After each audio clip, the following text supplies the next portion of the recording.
Hi friends, ఇది మీకు తెలుసా? ఇక యూనివర్సల్ ప్రాజెక్ట్ అయిన హనుమాన్ మూవీలో హనుమంతుడిగా కనిపించింది ఆ స్టార్ హీరోనేనా? అయితే డైరెక్టర్ ప్రశాంత్ వర్మ చేస్తున్న ఆ భారీ ప్లాన్ ఏంటో మీకు తెలుసా? ఇక ఫుల్ డీటెయిల్స్ తెలుసుకునే ముందు ఈ వీడియోకి ఒక్క లైక్ చేసి మరిన్ని బెస్ట్ అప్డేట్స్ కోసం మన ఛానల్ని సబ్స్క్రైబ్ చేసి నాకు హెల్ప్ చేయండి ఫ్రెండ్స్. ఇక young talented director Prasanth Varma దర్శకత్వంలో వచ్చిన మన ఇండియన్ రియల్ సూపర్ హీరో అయిన ఆంజనేయ స్వామి కాన్సెప్ట్ తో తెరకెక్కిన హనుమాన్ మూవీ ప్రస్తుతం బాక్సాఫీస్ వద్ద ప్రభంజనం సృష్టిస్తుంది. ఇక దీంతో థియేటర్స్ అంతా జై హనుమాన్ అలాగే జై శ్రీరామ్ అనే నినాదాలతో మార్మోగిపోతున్నాయి. ఇక దీంతో దర్శకుడు ప్రశాంత్ వర్మ పేరు ఒక్కసారిగా పాన్ ఇండియా రేంజ్లో మారుమోగుతోంది.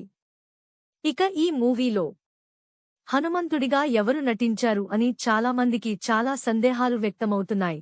ఇక ఈ మూవీలో హనుమంతుడిగా నటించింది మన టాలీవుడ్ అలాగే బాలీవుడ్ స్టార్ హీరో అయిన దగ్గుపాటి రానా అని టాక్ నడుస్తోంది. అందుకే రానా ప్రమోషన్స్ లో కూడా పాల్గొన్నాడు అని తెలుస్తుంది. అయితే ఎందుకు ఈ విషయాన్ని సీక్రెట్ గా ఉంచారు అని సీక్వెల్లో తెలుస్తుంది అని చెప్తున్నారు.